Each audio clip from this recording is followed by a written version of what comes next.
Time now for panel discussion number 5, ladies and gentlemen, which is on the topic International Commercial Arbitration in India, Trends Ahead. The moderator of the session will be Mr. Tejas, Karia, partner Shardul, Amarchand, Mangaldas and company. Let's welcome him with a warm round of applause. And the panelists for the discussion, Mr. Gourab, Banerji, Senior Advocate, Supreme Court of India. The applause must continue as you continue inviting the panelists. Thank you so much. Mr. Bhaskar, Chandran, Group General Counsel, GMR Group. Dr. Sanjeev, Gemawat, Group General Counsel, Vedanta Group. Mr. C.V. Raghu, Group General Counsel, Samvardhana, Motherson Group. And Mr. Rohit Singhal, CEO, Masin. One massive round of applause for our esteemed speakers.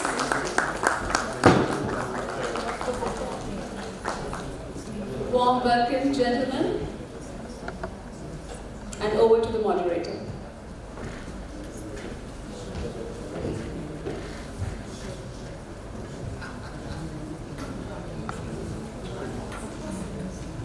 So we are at the last panel discussion. Good afternoon, everyone. I'm Tejas, Karia, and I have a great panel to moderate. Everybody knows the members of the panel. I don't need to introduce, but a quick round of introduction. Everybody knows Mr. Gourab Banerji. He is a senior advocate and also member of Essex Court in London as a barrister. He appears in a number of international commercial and investment treaty arbitrations. We have Dr. Sanjeev Gemawat. He is General Counsel of Vedanta, known him in different capacities, so every time he has to be accurate. He is a Chartered Secretary from India and United Kingdom, and also Chartered Accountant and a Cost Management Accountant. We have Mr. C.V. Raghu. He is a Group General Counsel, Samvardhana Motherson Group.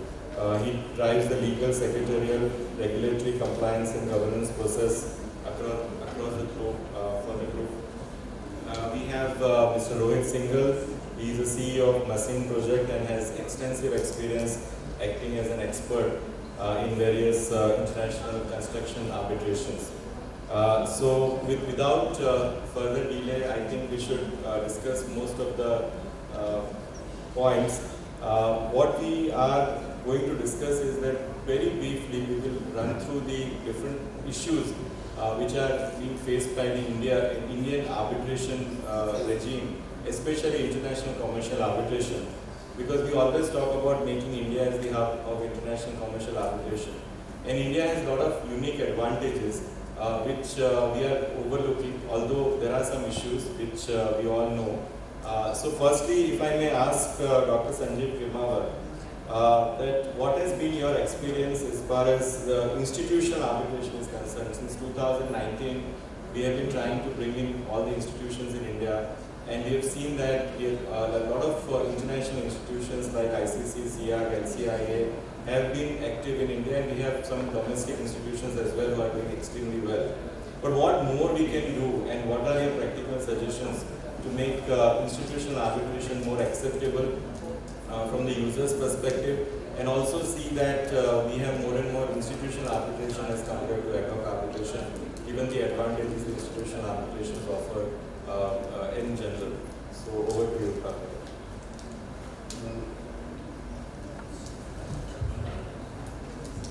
First, let me thank Karia for inviting me to share my views on this very, very emotional topic in councils, which is arbitration.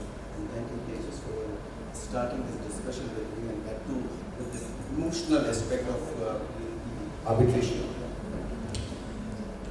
But history suggests that from 1996, when this act came,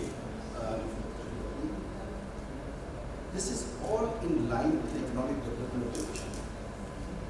There was a need was felt that there should be some effective mechanism in terms of resolution of commercial disputes.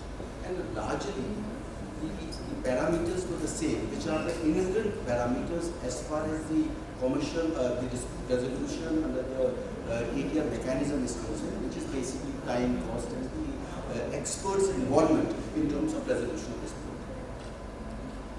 But subsequently, the 2 decades of experience, I would say, 2 decades of experience till 2015, this was very bad, I would say. Ad hoc arbitration was prevalent, which is still prevalent. And that ad hoc arbitration was not meeting the parameters which are required as far as the inherent nature of the alternative dispute resolution mechanism. Now to address that, and this is what I should be complimenting the government for this, and also the public opinion which gets got framed because of general counsels, because of lawyers, senior advocates, and so on. But certain amendments happened in 2015, and those amendments subsequently also there were a few more amendments in 2019 and 2021, and which all is giving a hope for the institutional arbitration in India. And there are various reasons to it, and in fact they are trying to achieve in terms of various parameters of cost, time, and expert, but at the same time the downsides which happen in terms of the ad hoc arbitration or the demerits of the ad hoc arbitration is an effort to address that situation. Indian industry certainly deserves a more effective mechanism for commercial dispute resolution. Of course, as you know, the economy is progressing. We are talking about $5 trillion economy, perhaps we could be $10 trillion economy. And I think from that standpoint also, Indian economy needs effective mechanism. Now there is a China plus one policy also. There will be lots of contracts and transactions which could be happening in the times to come, and certainly effective mechanism is required. Now, as regards what can be the effective mechanism, I think there are certain things which immediately comes to my mind. One is, we have so far not been successful in establishing the credibility of the Indian institutions. So Indian parties today are preferring the foreign institutions. So I think this is also a reflection that yes, Indian industry is looking for institutional arbitration, but then they are struggling in terms of finding out the right institution in terms of its credibility. But it is also giving me the hope that some of the institutions in Mumbai and in Delhi, they are becoming very popular. They are having that discipline in terms of time and cost. And I'm very happy when one of the, without naming the party, one of the major dispute, nearly $2 billion dispute, which got referred to a Mumbai center. Now I think these are the developments which would pave the way in terms of the more effective mechanism as far as institutional arbitration is concerned. Coupled with the fact that the recent amendments, as far as they get enforced in terms of the institutional arbitration, whatever amendments are there in the 1996 Act, I think that would further pave the way in terms of the successful institutions. So that's what the briefing my comments. Thank you. Thank you. It's quite encouraging to see that we have a lot of confidence from the industry for institutional arbitration. Because we have some clear advantages of institutional arbitration, and we should all move towards it. Whichever institution we choose doesn't matter, but we should always try to go for at least one institution who is closest to the dispute in terms of the seat or in terms of the party's choice about the capability to administer the arbitration dispute. Coming to the next topic about experts, because we have seen the importance of expert evidence in arbitrations, and involving experts from the early stage really helps in all the arbitration, especially construction arbitrations. If I can ask Mr. Singhal, what is your view about certain techniques which we can follow early on in the case management proceedings or otherwise by the tribunal, which can improve the expert testimony, and how we can have the best practices where we can, from your experience, because you have seen number of arbitrations by now. So what are your tips for case management techniques which can be adopted for expert testimony? Thank you, Tejas, and good afternoon, everyone. So basically, as you might all be aware about, that experts are there to support the arbitration tribunal. They are independent people who are there not to advocate the case of the party which has appointed the expert, but to give kind of a support to the tribunal to come to a right decision. Now, as regards to the techniques which should be adopted in case management, what we have seen in international arbitration, especially construction, is that in the beginning itself, there is a joint statement of the experts which is prepared. So at the very beginning itself, probably even before the start of the pleadings or just after the pleadings have been exchanged, probably the statement of claim and statement of defense have been exchanged, a joint report of the experts is prepared, wherein the broader issues on which the two experts, one representing the claimant, one representing the respondent, can differ and disagree. Now, if that situation comes, then it's like two ships passing by each other in the night, kind of a situation where tribunal gets completely 180-degree apart reports from two experts, which tribunal does not want. So what the tribunal insists is that let's have a joint report in the beginning. In the joint report, those big ticket issues are discussed and agreed between the experts. Let's assume if the experts, and generally seasoned experts, are now trying to come to a conclusion and trying to come to a joint agreement on big ticket matters so that they are able to support the tribunal. But sometimes, if the experts are having completely difference of opinion between the two experts is there, then the tribunal immediately after getting the first joint report instructs the experts that, okay, I would like this to be seen and I would like this kind of a report from the experts. So as a result of which the tribunal has told the experts that this is what I am looking from the experts, and therefore you need to abide by the instructions of the tribunal. That's the first thing. After the first joint report is done, then you have got the main reports, reply reports, etc., which are submitted by the experts. And then finally, again, a second round of joint report is done, and which I am talking about. We have done more than 200 plus international arbitrations, and this is very standard in construction disputes worldwide, wherein then there is a second joint report which is done once the main report and the reply report of the experts have gone. And in that, the two experts then kind of summarize their viewpoints, what is the difference of opinion. And finally, in case the tribunal is still not satisfied and wants to have more clarity, then once the hearing starts, the cross-examination is done, then at the end probably you can have what we call as the joint experts conference. We call it as hot tubbing, wherein both the experts sit together in the hearing room in front of the tribunal, and either the tribunal asks the same questions to the experts, so they will ask a question to one expert, the same question to the other expert, and there's a kind of a discussion between the experts that who is right, who is wrong. And same way the advocates who are, or the counsels who are cross-examining the experts can also ask the same question to both the experts. By way of which the tribunal is in a position to thrash out the differences, the tribunal is able to come to a conclusion what is right, what is wrong. Now these three things are very much recommended. In the beginning itself, the joint expert report of the expert should be there. Both the experts helps in streamlining and minimizing the differences, followed by reports, followed by a second round of joint statement, which then further thrashes the differences, and then in case still differences exist, then go for a joint expert conference or hot tubbing at the time of cross-examination. Thanks. These are all very practical tips, because we have seen that with the hot tubbing and this techniques being used in these arbitrations, we have seen that at least the tribunal is able to come to the finding of the fact and find the decision on the basis of the expert evidence. That saves a lot of time, because if you do it separately, then the time and cost gets increased. So having joint report, having hot tubbing really helps in arbitration, and I'm glad that you have experienced in so many arbitrations when you are endorsing those techniques. Now coming to the court intervention, which is the hot topic for any international arbitration, and that's why India is never seen many international arbitration which has no India connections or purely a neutral seat. And that's where we see that the interference in the arbitration is reduced over a number of times.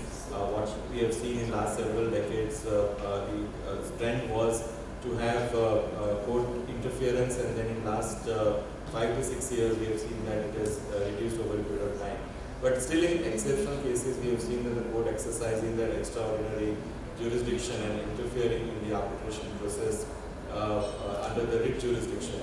And if I can ask Mr. Banerji about the views on how courts should restrain themselves? Is it good to have court intervention in the arbitration process under the jurisdiction when the Arbitration Act itself is a complete court?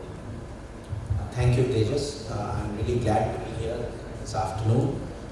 It's an interesting question that Tejas has asked, because we come to conferences and we say in one word, courts should not interfere with arbitration proceedings. And yet when we go away, sometimes we tend to advise people, all right, you do this, do that, do the other. So the practical issue is concerning writ jurisdiction. Now the reality is no statute can exclude the writ jurisdiction because it's a constitutional remedy. So Article 226, 227 will lie. The tribunal is a tribunal, and so people have been inventive and have filed Article 227 petitions. But I am happy to report that in most cases the courts have now taken a hands-off view. And the leading case on this, I'm sure many of you would have come across, is Deep Industries versus ONGC. Basically, it was a classic case of a contractor who was blacklisted, terminated. He went to arbitration. The arbitrator dismissed the section 16, allowed the section 17, gave a stay on the blacklisting, went in 37, the contractor won. Then ONGC had a bright idea, let's file 227. And lo and behold, they filed a 227 and succeeded before the Bombay High Court. When it came up to the Supreme Court, Justice Nariman wrote 3 or 4 of the judgments, reversed it and said that no doubt you cannot exclude Article 227, but it is to be a case where it is extremely circumspect in interfering, and only in a case patently lacking in inherent jurisdiction. So he said, yes, you can do it in some extreme cases. We didn't, of course, define what those extreme cases were. He then, in a couple of other judgments, he again mentioned patent illegality, it should stare you in the face, and phrases like that. So consistently the Supreme Court held that it's an exceptional remedy, you can't really interfere. And there's another very recent judgment authored by Justice Ramana called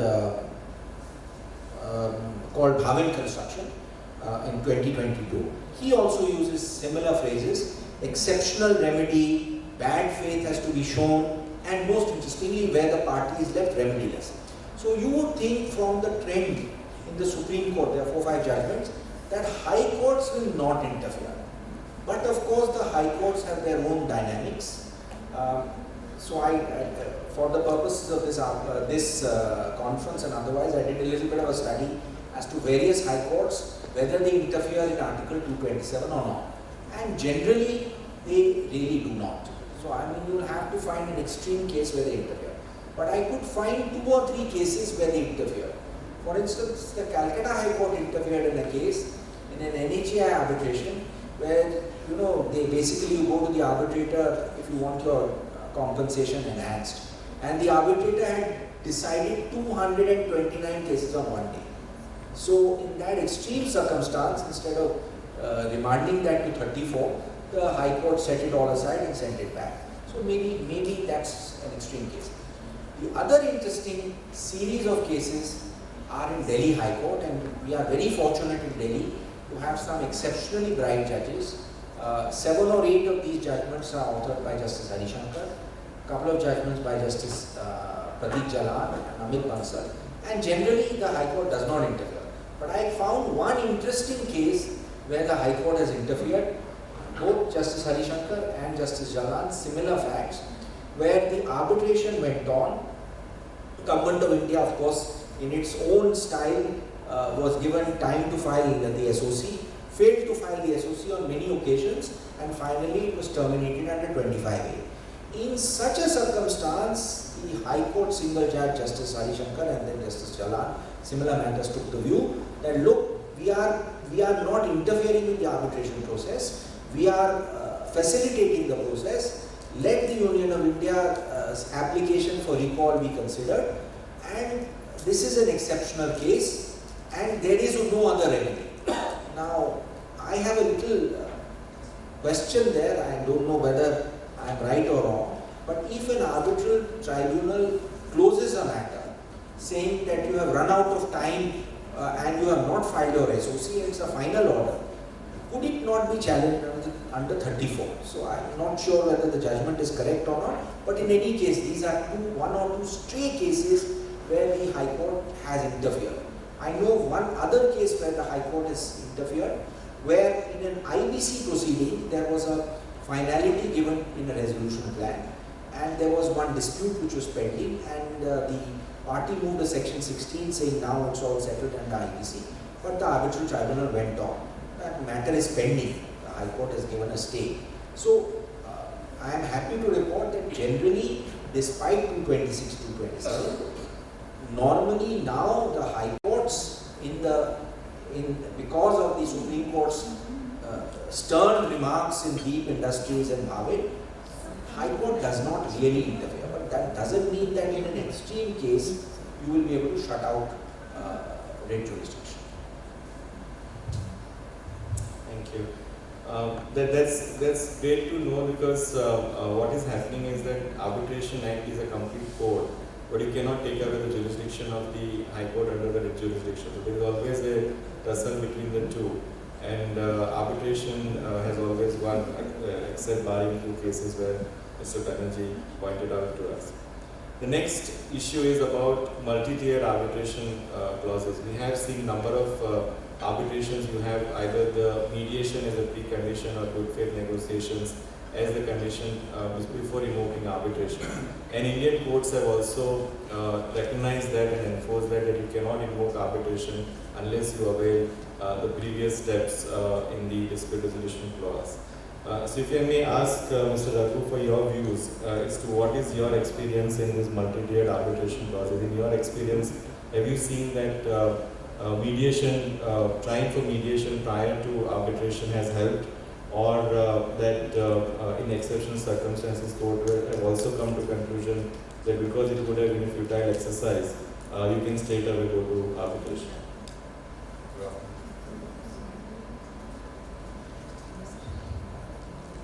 Hello. Good afternoon, everyone. Thanks, Legal Lawyer, for inviting us and putting us in a graveyard shift. So just to remind everybody, just wake up. Very interesting topic, though it sounds arbitration. And thanks, Tejas, for a very gracious introduction. Arbitration is yet to come off from its infancy. It's not something that people have been really directed towards. There is arbitration, it's improving over the years that we have seen. What happens when you have multi-layered kind of contracts? Whoever is the aggrieved tries to use every step, but whoever is the defendant jumps the steps. And as Mr. Banerji was mentioning, arbitrations, maybe the courts are more and more directed towards non-interference, but it still doesn't go away from the fact that parties use the legal mechanism for a delay, and arbitration still is not perceived as an equitable form of the people who are the richer or who are more powerful are the ones who play with the system. And just take an example, MSME, you don't pay the money, and here is a large multinational company who's not paying it. It goes to arbitration. How long does he sustain? If he sustains for 5 sessions, he's bankrupt. The question is that, so therefore, I tend to agree with what Dr. Gemawat mentioned, is that institutional arbitration where the process is set, the timeline is set, there has to be credibility and faith in the arbitration system. Because both parties, once they go to arbitration, they are not at the mercy of the powerful. They are following a particular process, and they know if they contest the matter, if there are facts, circumstances, experts there, they will get it. Only when that ecosystem is set, the multi-layered system will work. Otherwise, I'm normally seeing, and I'm not saying this from 1 year, and I've been seeing this for the last 2-3 decades, is that people normally use it for a method of stalling the political process, but if they say it is costing too much, they would go for an out-of-the-court settlement rather than go through a mediation. And that's what most of the commercial organizations will do. Does that, I hope that answers your question. That answers the question, absolutely, because we need to have an ecosystem. You are completely right, and that's where we have to see that once we have those agreements in place, either we have protocols like SIMC and SIAC has is that ARPMED protocol. We can have a hybrid system where we can start with the arbitration, go to mediation, and come back to arbitration, which has worked out beautifully in other jurisdictions. In India, we are trying to adopt the same. Now we have seen that we are getting over COVID era and trying to bring back the physical hearings. We are lucky to have Mr. Bhaskar Chandran. He is the Group General Counsel for GMR, and he is involved in a lot of initiative in allowing the technology to play an important role into the arbitration process. If I may ask Mr. Chandran to you, is that how do you envisage the use of technology in the coming future to make the arbitral process more efficient? Thanks Tejas. And COVID has been a devastating impact on each and every one. Business has taken a huge hit, and we personally, we run the airports, and then we have taken a huge hit. Hotels were closed. But I guess one positive thing out of this entire thing was that the entire court process and the arbitration process, there was no real impact, and that's my personal experience. The courts ran as efficient as ever, and the only reason this could happen is the use of technology. Technology comes into all those things, and over a period, people embrace that. But I guess that COVID fast-tracked the entire aspects of embracing the technology, which otherwise would have taken several years. But because of COVID, we were forced to, move into the technology and then use the technology to efficiently run the arbitrations. A couple of practical things that we faced in the very beginning. We thought that originally only that initial or a preliminary hearing can happen. We never thought that a final hearing could happen. And we thought that final hearing would involve a lot of books, papers, referring to files, so on and so forth. So that brought the cloud technology into effect. And then so we could upload things, we could upload all those things in the server, and in efficient technological support provided in terms of even doing the final hearings as well. One other element we had real problem, perhaps in the initial years, was cross-examination.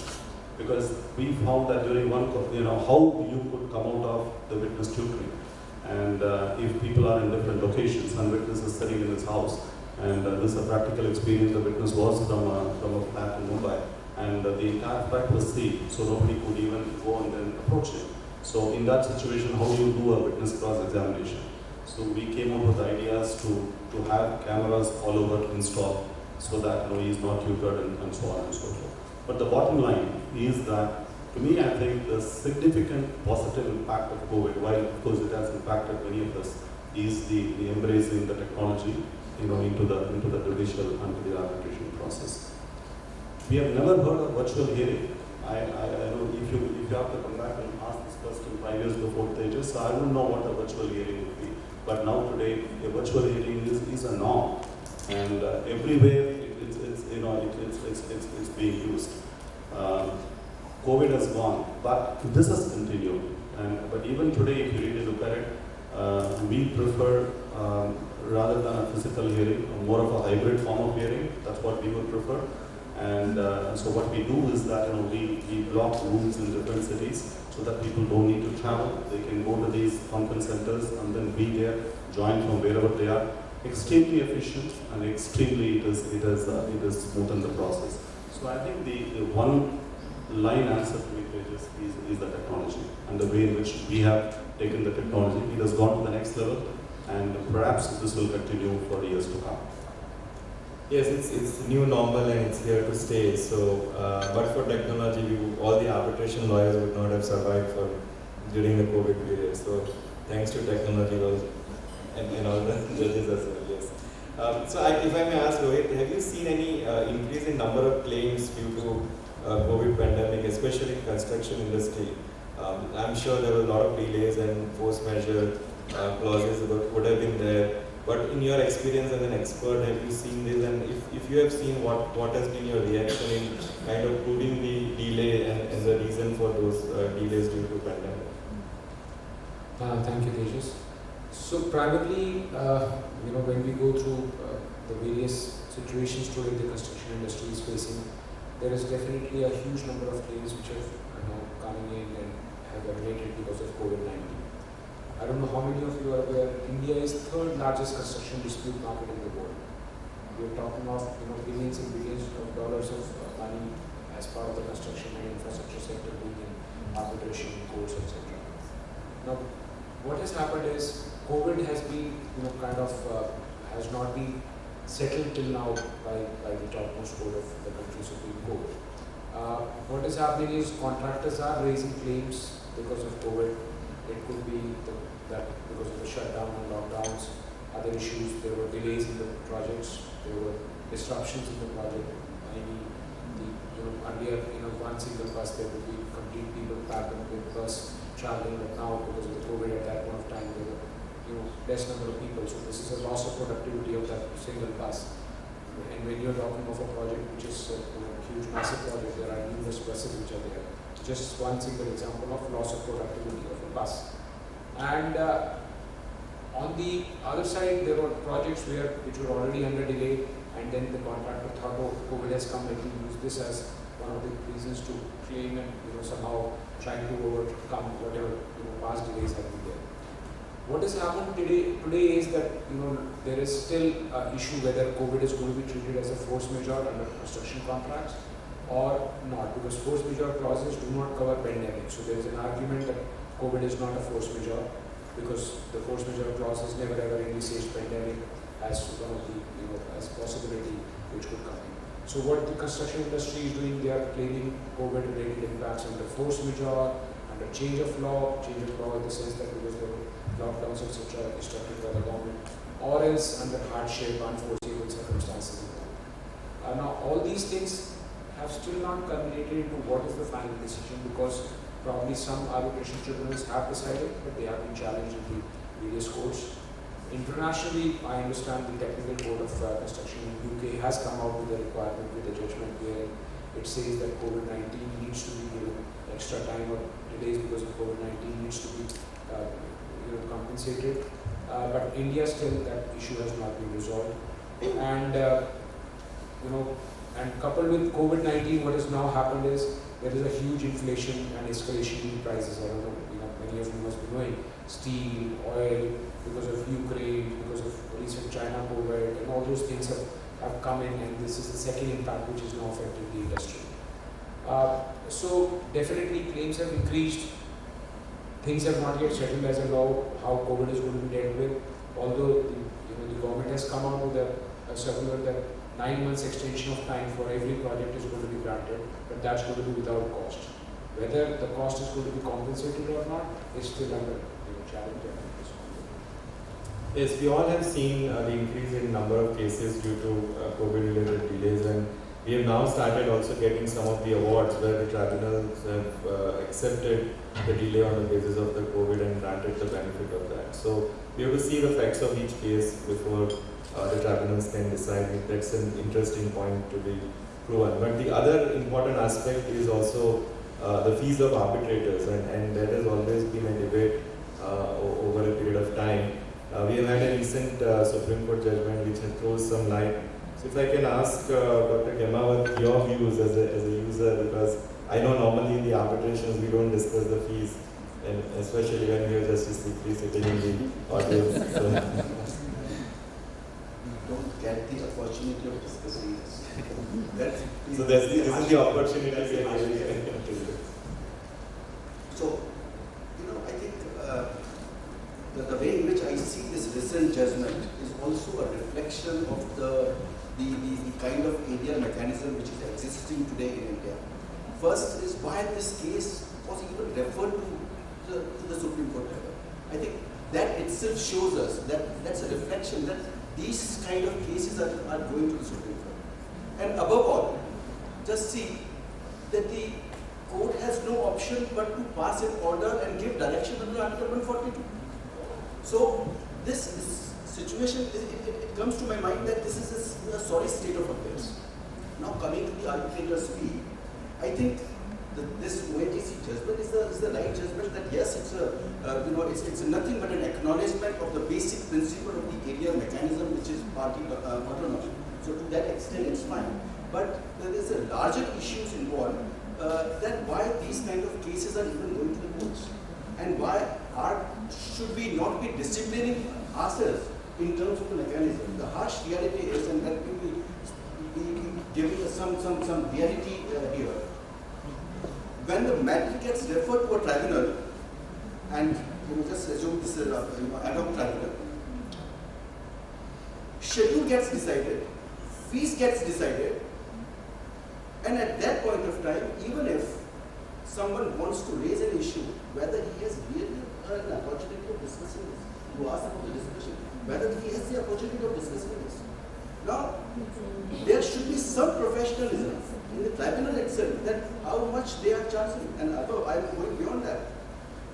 The same cross-border transactions, international arbitrations, heavy complex matters, they get decided in 20 hearings, 30 hearings. Here in domestic arbitrations, ad hoc arbitrations, 150 hearings is the norm. So the cost is getting incurred in these kind of cases. I think that is what is the concern area. As far as OITC judgment is concerned, I just take it from that perspective is that yes, it's just an acknowledgement as far as the basic principles of arbitration is concerned. But from going forward, I think that's the reason why we are talking about the institutional arbitration. Perhaps the institutional arbitration is the only solution to this problem which has arisen because of arbitration.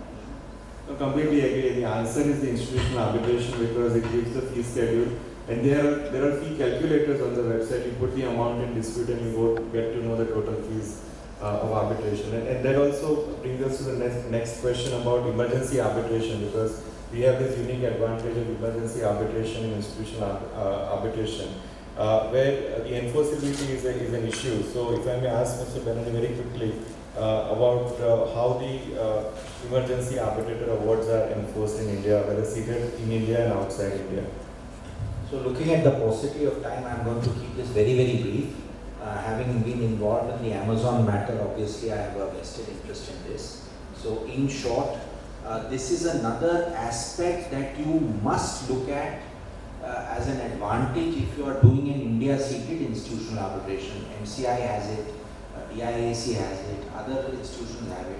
It's another arrow in your quiver, and now that the Amazon judgment has come, you can enforce it under Section 70. In fact, I was offered an emergency arbitration appointment by MCI. I was unfortunately down with COVID. So far as India-seated institutional arbitrations are concerned, this is a great additional weapon which you can use, and from my discussions unofficially with various institutions, people have suddenly woken up to this and are using it. So you must either use it or be prepared to defend against it. There is of course an appeal under Section 37 to the High Court. So that's one aspect. So far as foreign seated arbitrations are concerned, unfortunately we have not amended our act in the line of the 2006 amendments to the ancestral model law. We should do it as fast as possible. The only way now people are enforcing foreign emergency awards is through the Section 9 route, because 9 now extends to foreign seated arbitrations. There's a recent judgment of the Bombay High Court in HSBC Avitel where a foreign award of a SIAC was enforced under Section 9. Thank you for that quick response. I believe the only way we can have emergency arbitrations seated outside India, enforced in India, is just amending minor changes to our act and make it applicable also to emergency arbitration seated outside India in Section 2. Coming to the third party funding, Mr. Raghu, if you have any suggestions as to third party funding good, because we have seen a lot of funds now trying to penetrate into India and also some foreign law firms setting up those funds. So what is your view? Is it good for India and we should have more of this? We should have, but again it comes back to the same thing for third party funding for people to take on the arbitrations. Unless the ecosystem is set in place, it's parallel to factoring that typical goes on in the industry, right? So for any factoring, unless the ecosystem is not appropriate, the third party funding and those kind of mechanisms will not take off. There is a lot of interest. I know in the Western world it happens very regularly because the ecosystem, the timeline, everything. So somebody, see, in a third party funding, somebody is taking a punt, if I may use for lack of another word, that they are happy to contest this matter and they are sharing it.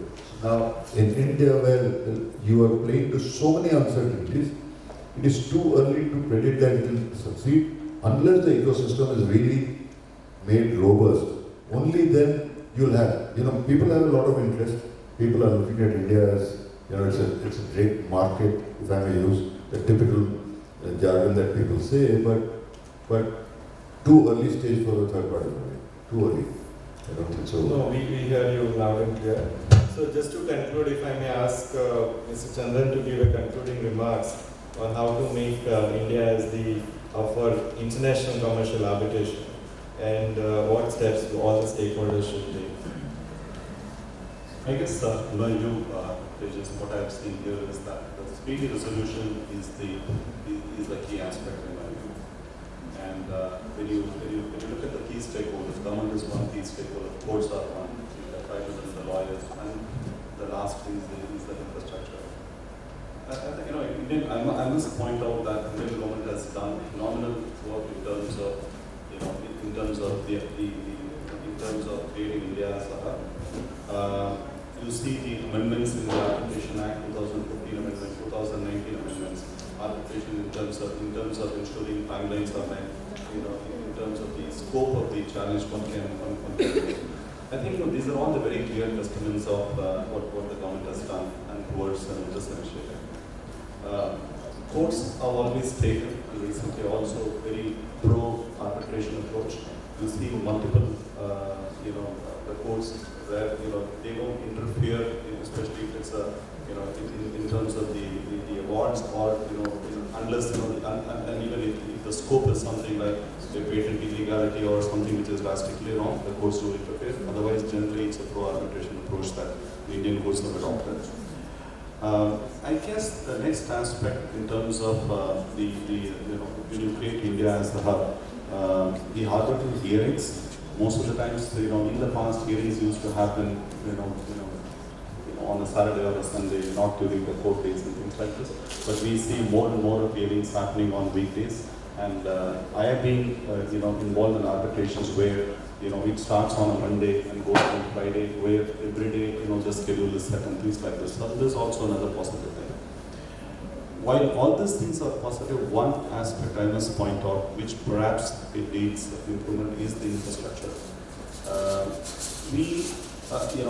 Recently, we as a group, we partnered with Maynard in Singapore and with Kantar and agency in India to look at how this efficiency can be brought about in the arbitration sector.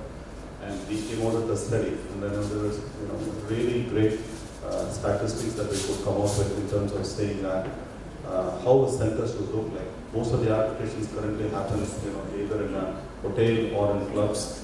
And just to give you an example, I had an arbitration yesterday, and after we finished the arbitration, we have to take a printout of the procedural order. So somebody has to put it in a pen drive, take it somewhere. All those things. You have to have absolute top quality, world standard infrastructure to be created. When you're saying the people must come, they must only focus on the work and not really on the other aspects of it. And I guess a world-class infrastructure and with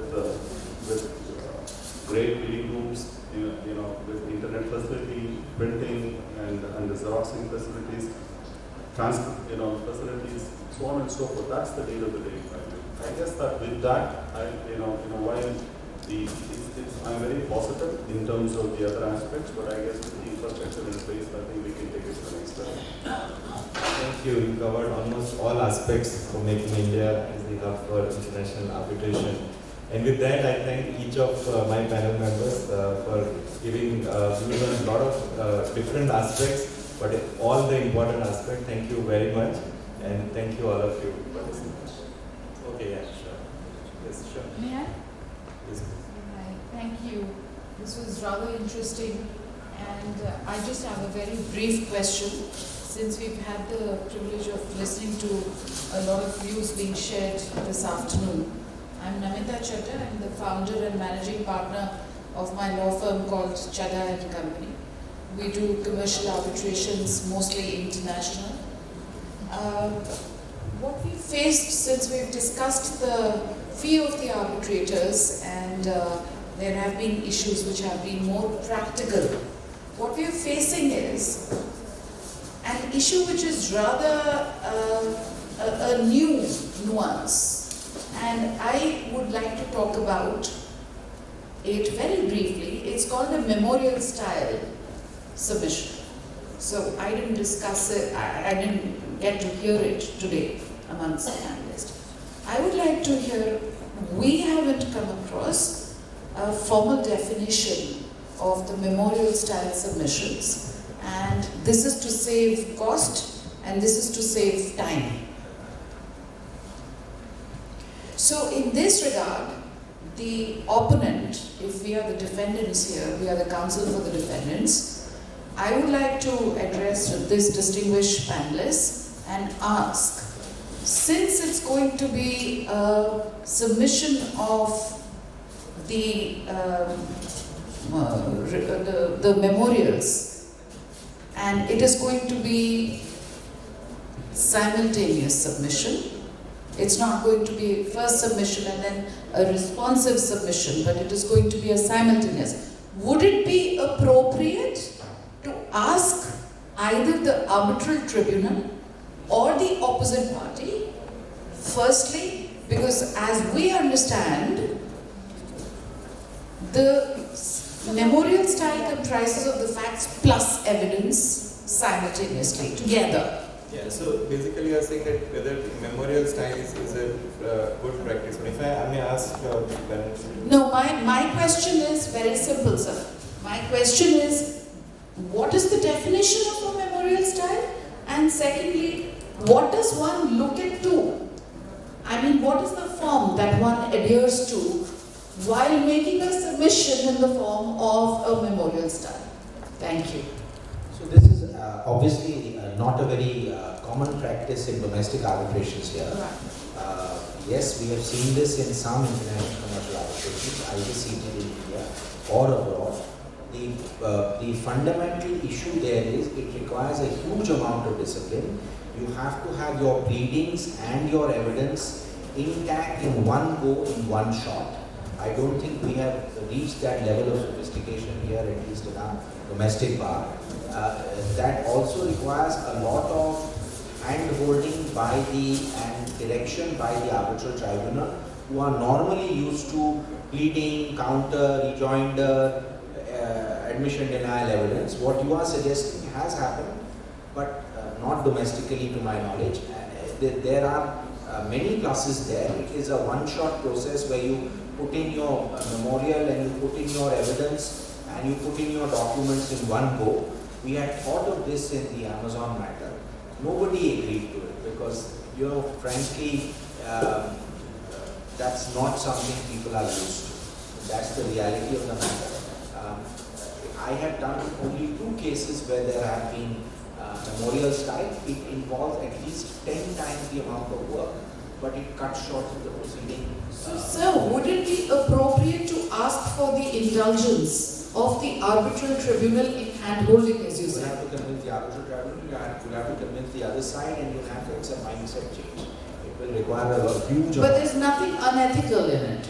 You are the master of the tribunal, the master of the procedure. They can do it as they wish, how they wish. So there's no problem.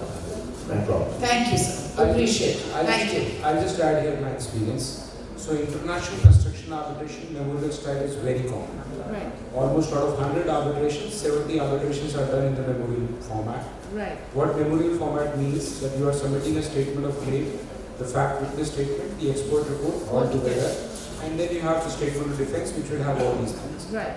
Now, how it is advantageous is that in an international construction dispute, the statement of claim has to rely heavily on the expert report and the fact witness statements. For example, if it is a delay dispute, in a typical international construction arbitration, the delays which the expert says are the delays out of a kitchen sink of delays Yes. only needs to be pleaded. Yes. So therefore, it is important that the expert report has to be ready when the statement of claim has to be ready. And both get And submitted together. all of this goes together. But Right. as Mr. Banerji rightly said, it requires a lot of effort. Sure. It definitely cut down the costs Right. and And time. time, of course.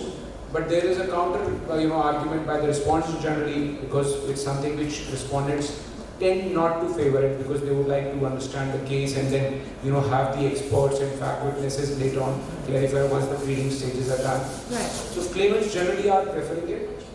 It definitely saves cost and time, but requires a lot of effort. Right. Thank you so much. But I Thank guess you. it's a great question. Pardon my intrusion, please. Our chief guest is waiting. We can take this offline. I missed that, sir. It's a great question, and we recently had one such thing where the only aspect was that when we had many issues in the first procedure, a lot of issues got settled between the parties. Then the issue became very minor. In which case, we could adopt this memorial style of approach, and we have done that recently. Great question. Thanks for raising this. Thank you, sir. Thank you. Thank you. Thank you.